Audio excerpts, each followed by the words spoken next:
Hello, everyone. I'm John O'Loughlin. Welcome to McDuff Lives. And this morning, Mindfields, this is number 189 in our Mindfield series. You have to go way back onto McDuff Lives 1 to find the early ones. And some of them still haven't been reposted since we lost the channel, 2 years ago now, of McDuff, Kennedy's man to smash the CIA. And that was our original channel. We had about 12,000 subscribers when we got zapped as a channel by YouTube, and we lost about 900 videos that still exist in various places, but without them organized, you know. So we carry on, we keep going, we soldier on, I suppose, in order to kind of blend into my theme this morning. We've touched on some very, very dark and difficult subjects for all of us, and personally for a number of us, for all of us, really, I guess, personally too. And when decided I would allow my father's story to get public, I did it on instinct. I felt that it was something that might be worth my tossing it out there, especially um, after I had reviewed a number of things like my first read of The Secret Team by Fletcher Prouty, watching the church hearings and the HSAC hearings on YouTube, and hearing about these exotic poisoning methods that were revealed. Some of them, that they had the heart attack gun and uh, other things that were their means of delivery, which were displayed in 1975 in Congress. I think it was Colby and Helms that were testifying, if I recall. But at any rate, I started, having resonance with my own concerns about what really happened to my dad when, two tragic things happened to him. First, in 1962, at the same time that immediately when he got transferred to the Pentagon from the FBI, he came down with hepatitis, a very severe case, which took him out of action for I'm not sure how long, at least a month. But this is suspicious, and the more that I studied the relationship between the CIA and the FBI, I've learned that they were virtually at war at that time. And why? Why would that be? Well, we have to study history to sort that out, but that we've done that a lot in a number of my shows in the past. But today, I'm kind of personally reacting to the how close we're getting to what happened to McDuff from our colleague on Twitter, Nick. The idea that parts of our government were doing experiments to try to find a way to cause people to die of cancer without it being traceable to them. And this was a very, very serious program, just a small part, I guess, of MK Naomi, which is the one, the MK Ultra, they're talking about it. They're saying, yes, it's true, but we destroyed the records, so too bad. MK Naomi, they're still not talking about it. Still a lot of stuff that they won't talk about. And that's where I think ultimately, if the answer, if there's a smoking gun, it's in those records. So, and I do very much appreciate all the collegial help I've had with this. David Underdown, Mark Kulak, Bill Taylor, Jumping Mouse, Mobster, so many people. Christy, Robert, all you guys, everybody in the chat room. You know what? I'm talking to you. You help me. You help me tremendously. And so My mission is if we can expose what they did to my dad, we can expose what they did to the country. And this, one thing that still resonates with me, and I mentioned this to Harley the other day, is in Jefferson Morley's book, The Secret Life of CIA Spy Master James Jesus Angleton, secret emphasis on the secret life, in which he quotes General Charles de Gaulle commenting after Kennedy's assassination, saying, "They will close ranks. They won't talk. They will not reveal anything," referring to the American intelligence community. They won't talk. Why? Why won't they talk? Because they don't want to know. It's like a mutual agreement of, yeah, there's this dark thing under the blanket, but we're never going to lift up the blanket. Even though that dark thing under the blanket is killing us, we're not going to look at it. Because as far as me, I'm concerned, I got mine. You know, I'm good. Got my pension, got my beach house, and I just took the path of least resistance and got through my career, and now I get my reward. You know, build a, a house too big for all your grandchildren, and they'll never show up anyway, right? Um, the idea of that retirement being earned after a career in which you didn't want to know. I didn't want to know because I didn't want to know because if I knew, then not only would I be in danger, but I'd also be taking down the structure that is my life. I'm integrated into it, and I don't want it to disappear.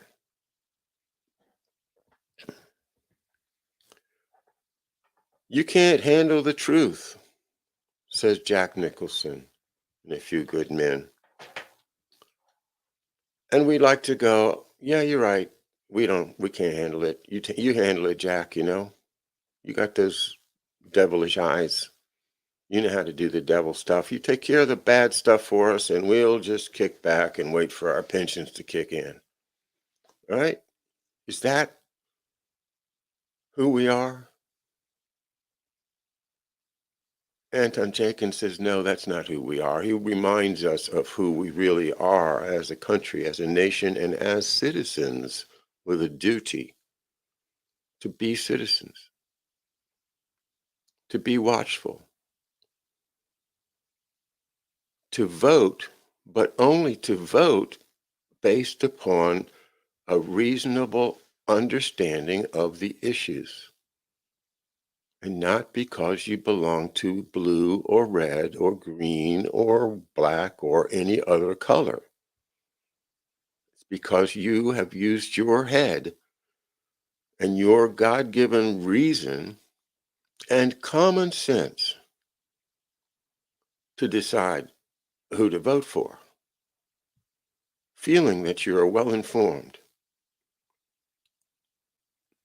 How many citizens can stand up and say, I feel like I am well informed and I am casting my vote based upon my understanding of my duty as a citizen of a free republic? Well, I don't think anybody even thinks about it. They've all been driven into the Hegelian dialectic, blue or red, liberal, conservative. But the real dichotomy that they've presented us with is fascist versus communist.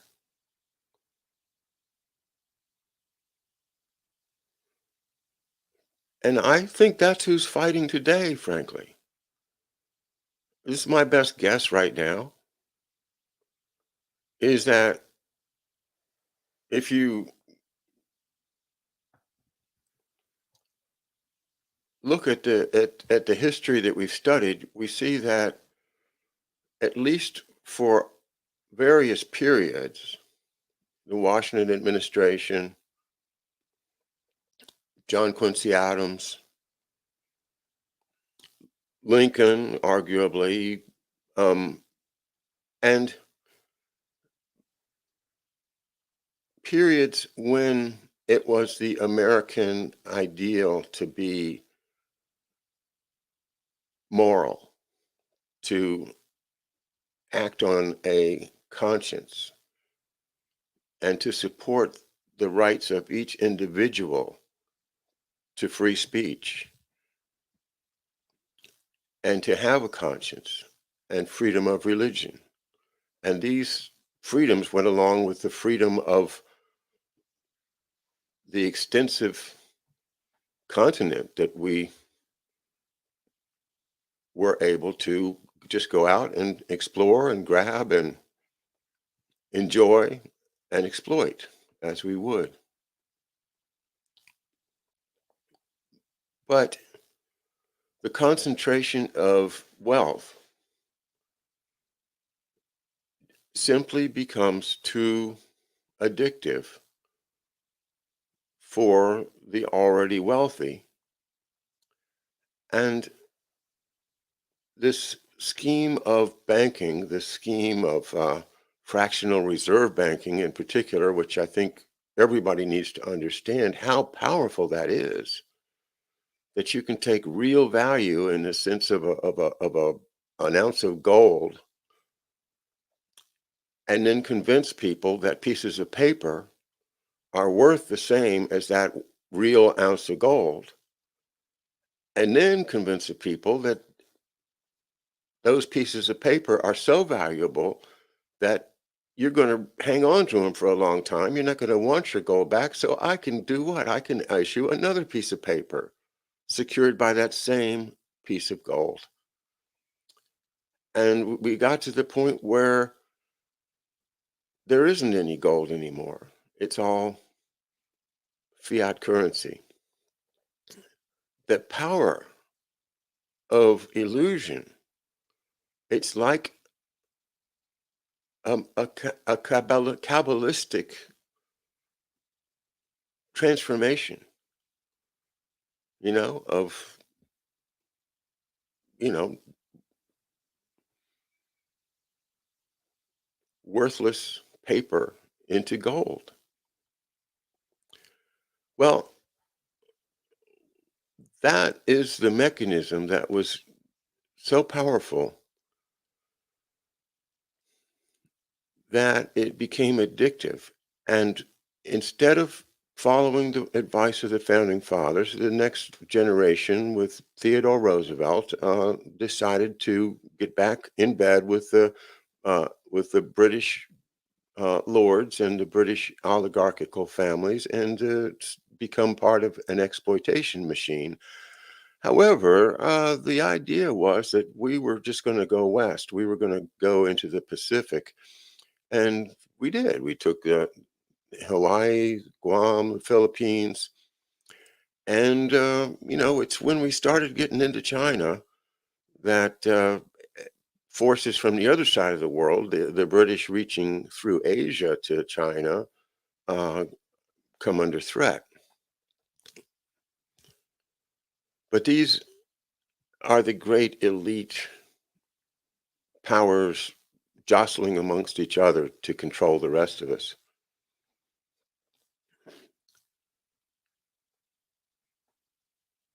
David asked the question, can we, it seems hopeless. Can we get back to it? Can we get back to, real American values? And we have to. We have to.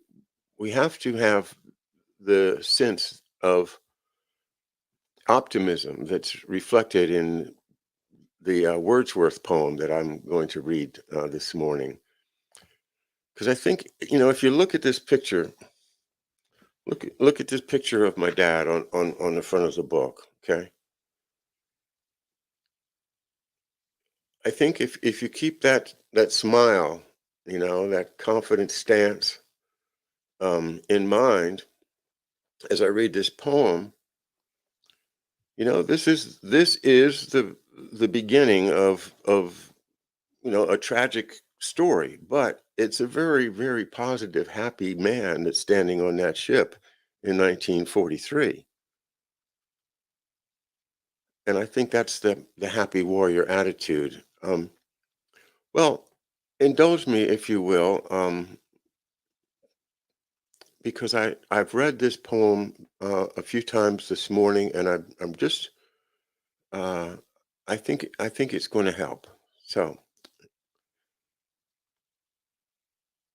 let's see.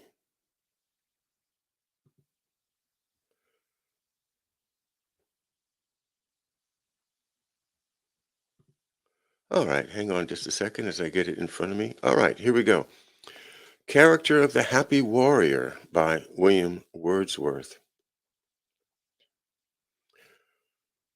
Who is the happy warrior? Who is he that every man in arms should wish to be? It is the generous spirit who, when brought among the tasks of real life, hath wrought upon the plan that pleased his boyish thought, whose high endeavors are an inward light that makes the path before him always bright, who, with a natural instinct to discern what knowledge can perform, is diligent to learn, abides by this resolve, and stops not there, but makes his moral being his prime care, who, doomed to go in company with pain and fear and bloodshed, miserable train, turns his necessity to glorious gain, in face of these doth exercise a power, which is our human nature's highest dower, controls them and subdues, transmutes, bereaves of their bad influence, and their good receives by objects which might force the soul to abate her feeling, rendered more compassionate, is placable because occasions rise so often that demand such sacrifice, more skillful in self-knowledge, even more pure, as tempted more able to endure. As more exposed to suffering and distress, thence also more alive to tenderness. 'Tis he whose law is reason, who depends upon that law as on the best of friends, whence in a state where men are tempted still to evil for a guard against worse ill, and what in quality or act is best doth seldom on a right foundation rest, he labors good on good to fix, and owes to virtue every triumph that he knows, who, if he rise to station of command, rises by open means, and there will stand on honorable terms, or else retire, and in himself possess his own desire, who comprehends his trust, and to the same keeps faithful with a singleness of aim, and therefore does not stoop nor lie in wait for wealth or honors or for worldly state, whom they must follow, on whose head must fall, like showers of manna, if they come at all, whose powers shed round him in the common strife, or mild concerns of ordinary life, a constant influence, a peculiar grace, but who, if he be called upon to face some awful moment to which heaven has joined great issues, good or bad for humankind, is happy as a lover, and attired with sudden brightness, like a man inspired, and though through the heat of conflict keeps the law in calmness made, and sees what he foresaw, or, if an unexpected call succeed, come when it will, is equal to the need. He, though thus endued as with a sense and faculty for storm and turbulence, is yet a soul whose master bias leans to home felt pleasures and to gentle scenes, sweet images, which wheresoe'er he be are at his heart, and such fidelity it is his darling passion to approve, more brave for this, that he hath much to love. 'Tis finally the man who lifted high conspicuous object in a nation's eye, or left unthought of in obscurity, who, with a toward or untoward lot, prosperous or adverse, to his wish or not, plays in the many games of life, that one where what he most doth value must be won, whom neither shape nor danger can dismay, nor thought of tender happiness betray, who, not content that former worth stand fast, looks forward, persevering to the last, from well to better, daily self-surpassed, who, whether praise of him must walk the earth forever, and to noble deeds give birth, or he must fall to sleep without his fame, and leave a dead, unprofitable name, finds comfort in himself and in his cause, and while the mortal mist is gathering, draws his breath in confidence of heaven's applause. This is the happy warrior. This is he that every man in arms should wish to be.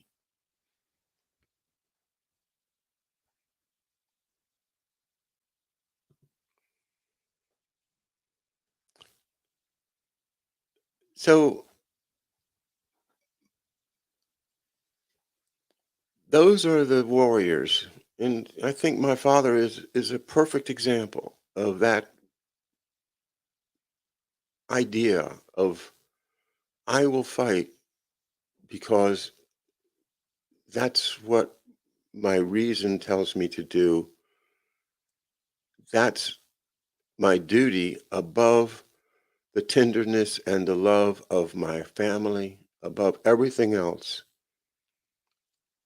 because I see that something greater than me is calling me, is calling me to this fight. And if I'm faithful, then at the end, heaven will welcome me.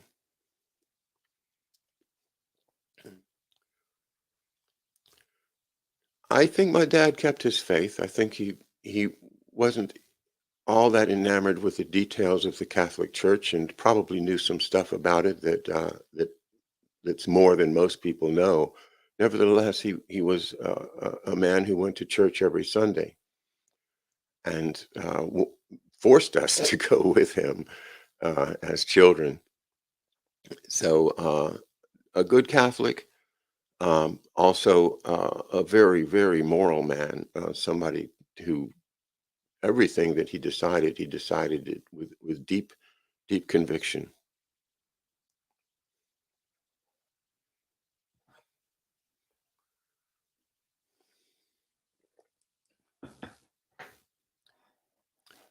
So onward.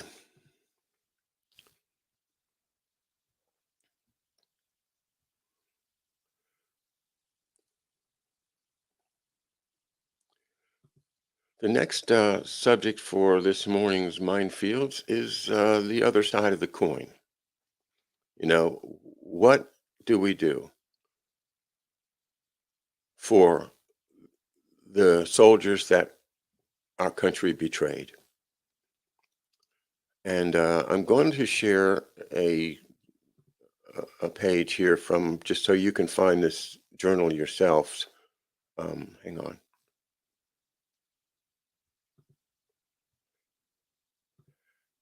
because I'm certainly not going to read the whole article, but there's a lot in it. So hang on a second.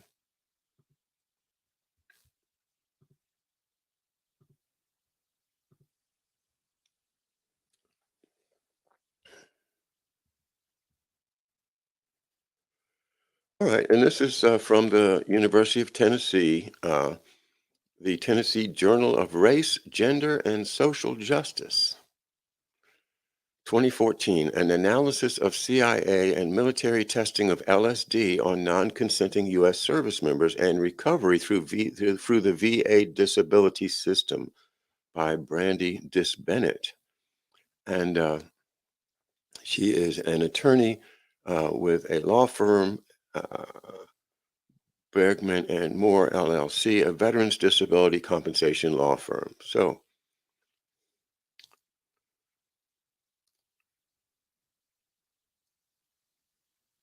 an analysis of CIA and military testing of LSD on non-consenting service members.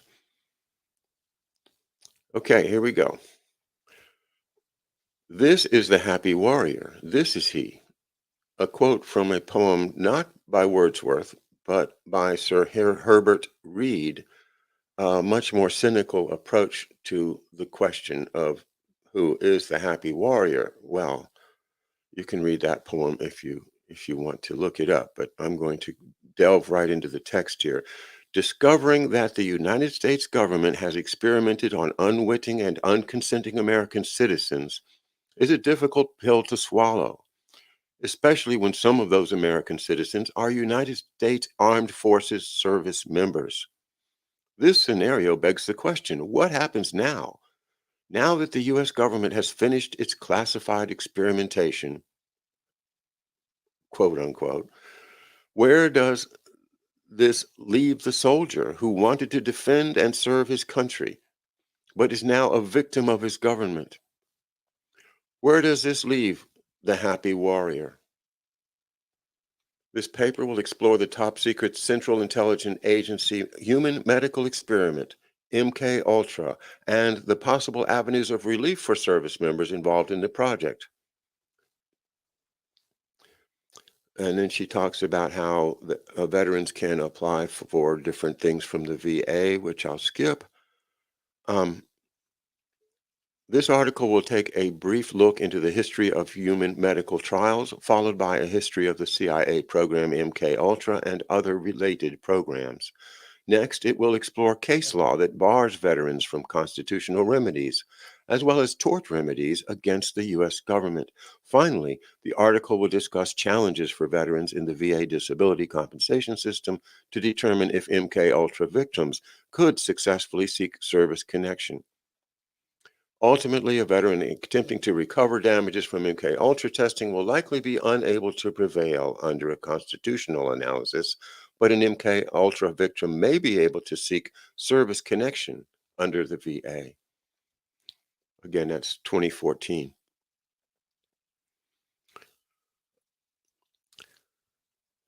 It's a very curious paragraph I want to read to you. We've talked about medical ethics, and we've talked about the Koch postulates, and we've talked about the Hippocratic Oath, and we've talked about the difference between medical doctors and scientists. Uh, and we've talked about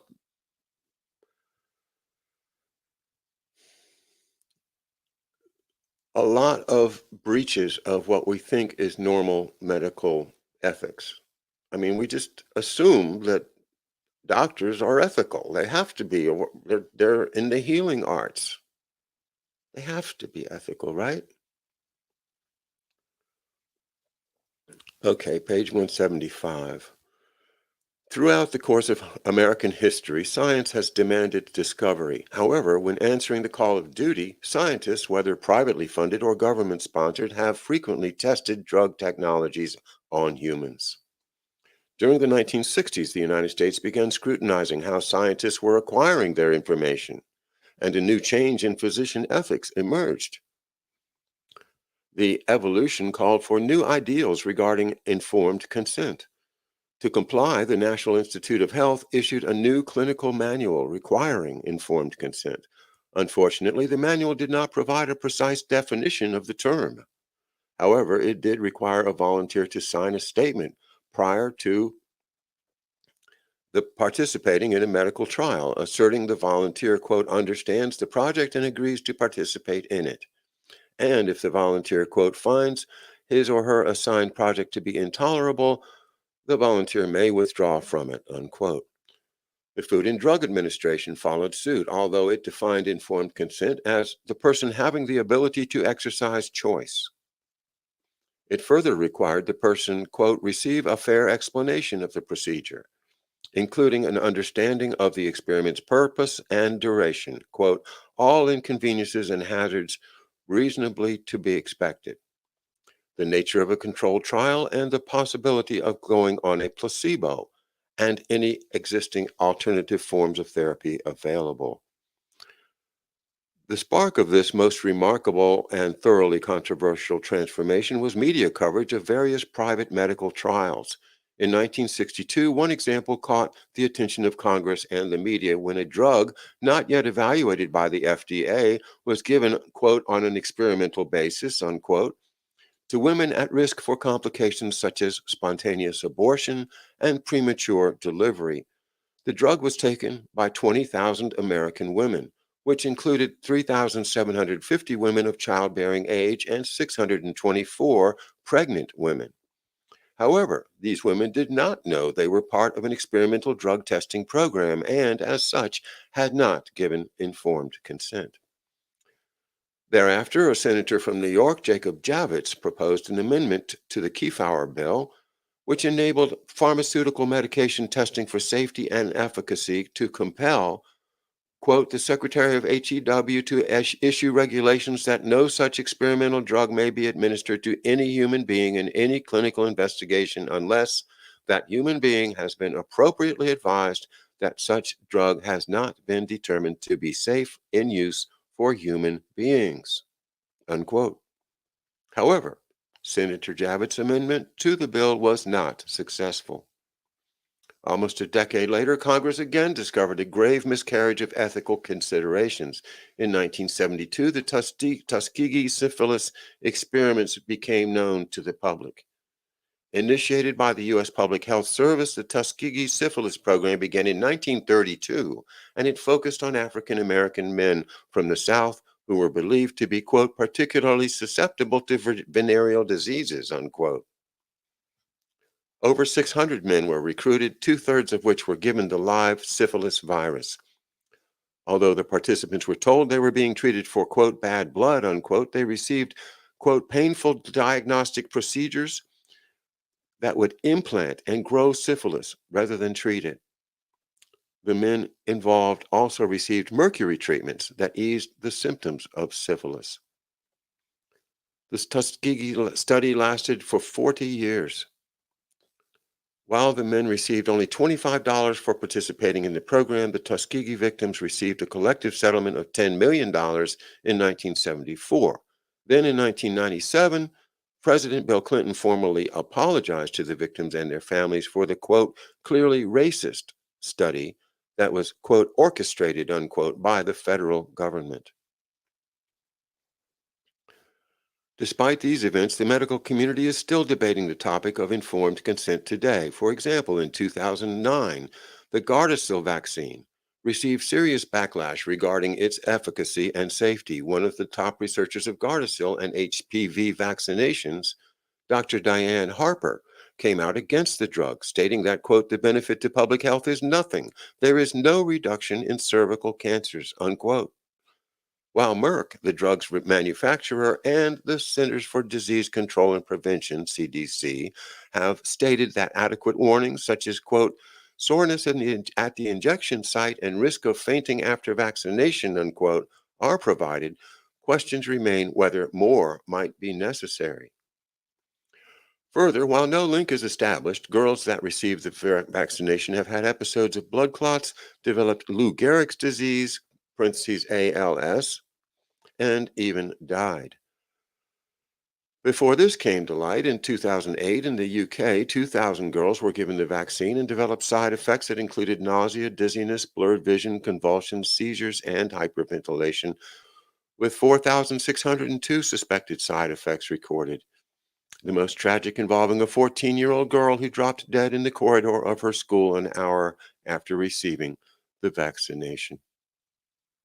However, the complete range of reported symptoms experienced from the vaccine was not included in the CDC's warning. Dr. Harper stated, quote, parents and women must know that deaths occurred, unquote.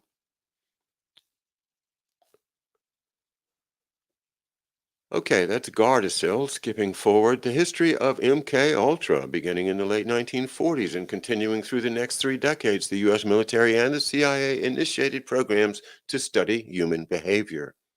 Many of the programs, specifically MK Ultra, were initiated as a retaliatory effort because of fears that the Soviet Union was, quote, engaged in intensive efforts to produce LSD, unquote. That's a quote from a New York Times article, by the way. The Ruskies did it. They blew up their own pipeline. They poisoned their own population with LSD. No, it wasn't the Ruskies. Guess again. Alan Dulles.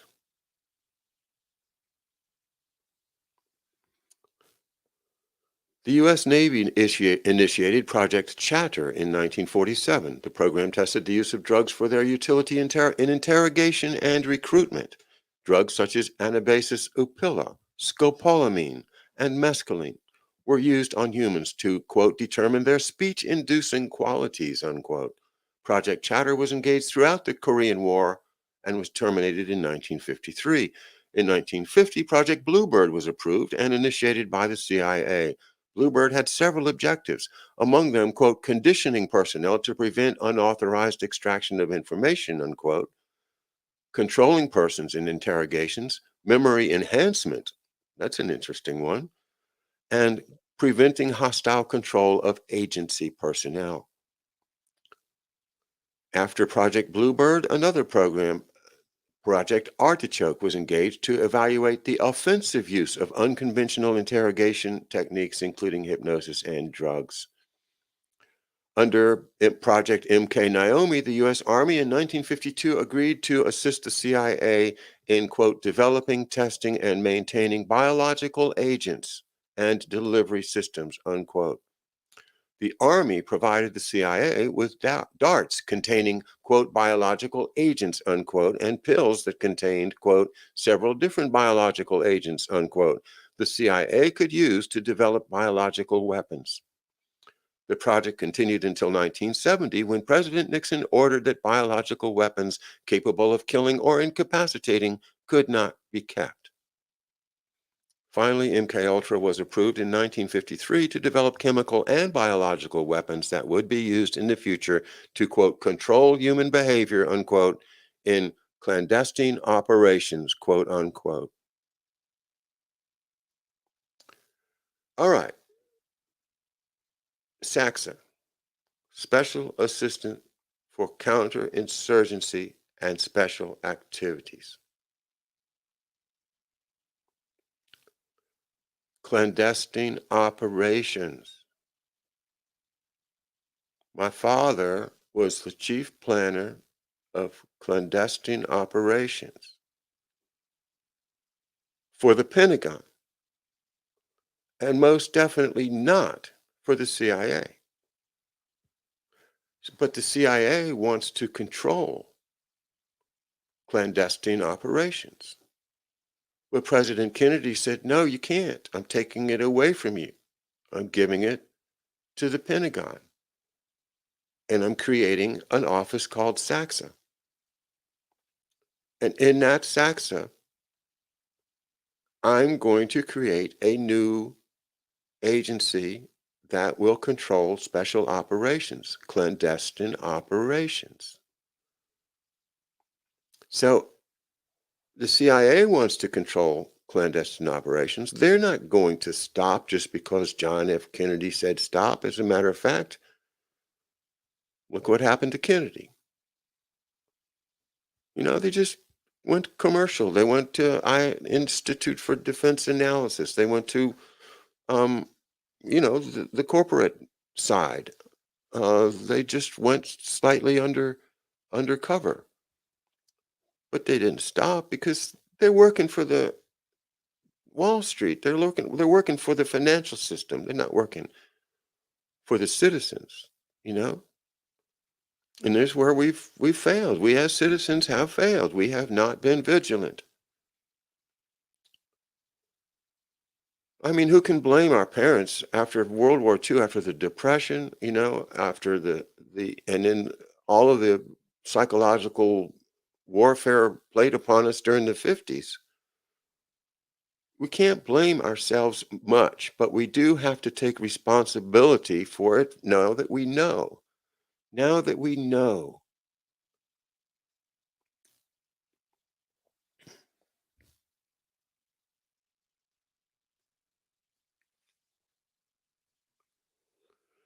MK Ultra ran from 1953 to 1964 and experimented with radiation, electroshock, harassment substances, and the use of paramilitary devices and materials. Then CIA Director Admiral Stansfield Turner testified in 1977 that this was solely a CIA project. There was no evidence within the agency of any involvement at higher echelons, the White House, or specific approval. Hmm. President doesn't want to know. Nobody wants to know. Don't tell me what you're doing, Jack Nicholson. You handle all that stuff for us. Why do we have to do it? Because of our financial system.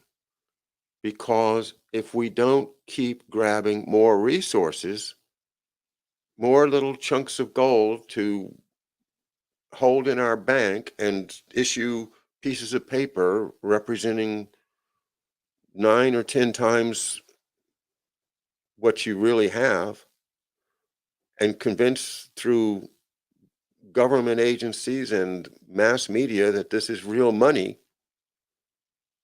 and the whole world starts relying on it, you got to keep it going. You can't stop. It's like the Pac-Man game. Remember Pac-Man, where this little thing goes around and eats all the fruit? And you can't stop. You got to keep going until you win the whole game. You got to sweep the board. So now Russia, right? Russia's next on the agenda. And are we going to have happy warriors to go to war against Russia? Or are we just going to have more, kind of doing it for the career, doing it for the pension, you know, doing it because I had no alternative? Isn't that the real pitch nowadays is, you know, join the army, join the Marines, be the proud, the few, the proud, be a happy warrior if you join the Marines? No, it's not going to work out for you. You're not going to be happy. You're not going to be a happy warrior because we are not engaged in moral, honorable, reasonable warfare.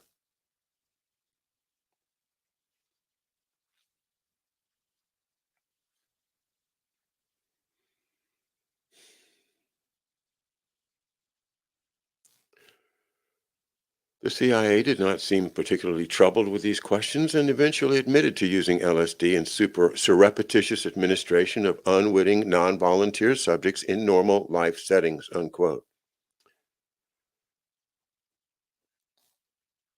How how did they start from a period from a an absolute absence of any moral values?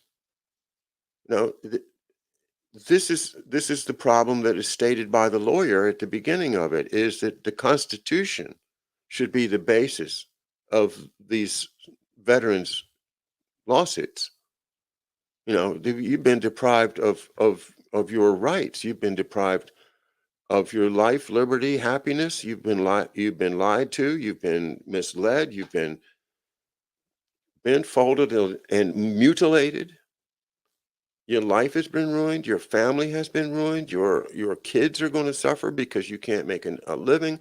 All of these tragic things should be the number one business of our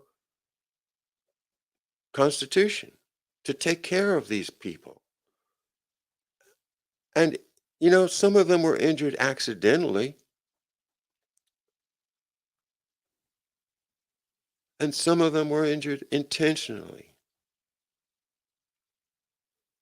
But it doesn't really matter because it happened on our watch.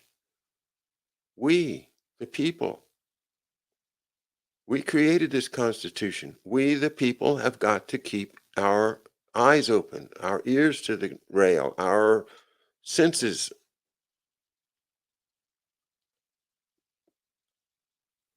on receive, and look out for things like MK Ultra. Look out for the deceivers, the ones that will tell you, join the Navy and see the world. No, join the Navy and become an experimental Buna project victim or whatever else they want. In the ethics of war, victory is the ultimate goal. But we are not constantly at war. We're not supposed to be at war. We're supposed to be home, enjoying the tenderness of family, of community, of faith, trust, and honor.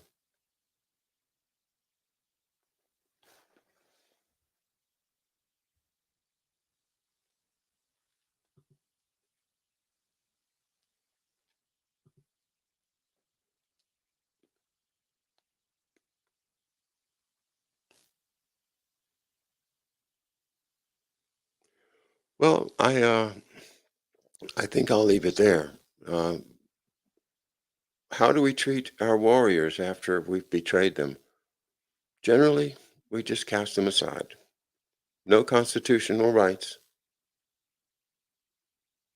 because state secret, national security,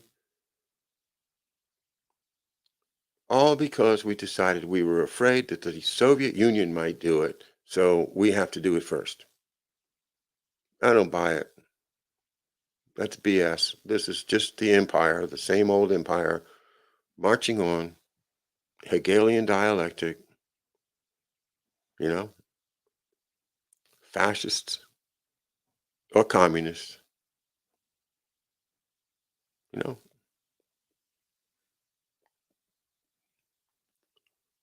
Constitution is the only hope we have. We've got to save our Constitution, you know. That's the oath that our military takes. Preserve, protect, and defend.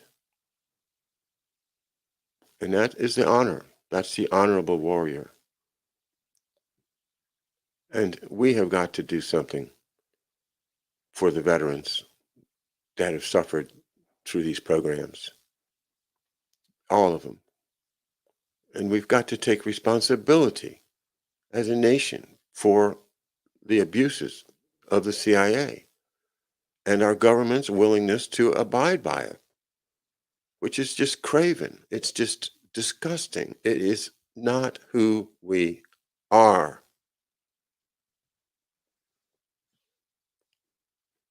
All right, thanks everybody. I'll look forward to chatting with you tomorrow at the same time, 11 a.m., where we have McDuff's Friday chat. And follow me on Twitter. Support me on my Patreon, if you will. I do appreciate everyone's support there. I'm buying about $50 worth of books every week. I've got 4 new ones that I just bought, and I'll either read them cover to cover or skim them and put them in my research pile. But they are all valuable members of our library here, the Thomas F. O'Loughlin Memorial Library, and it's growing week by week. So that's where your Patreon contributions go. Thanks, everyone.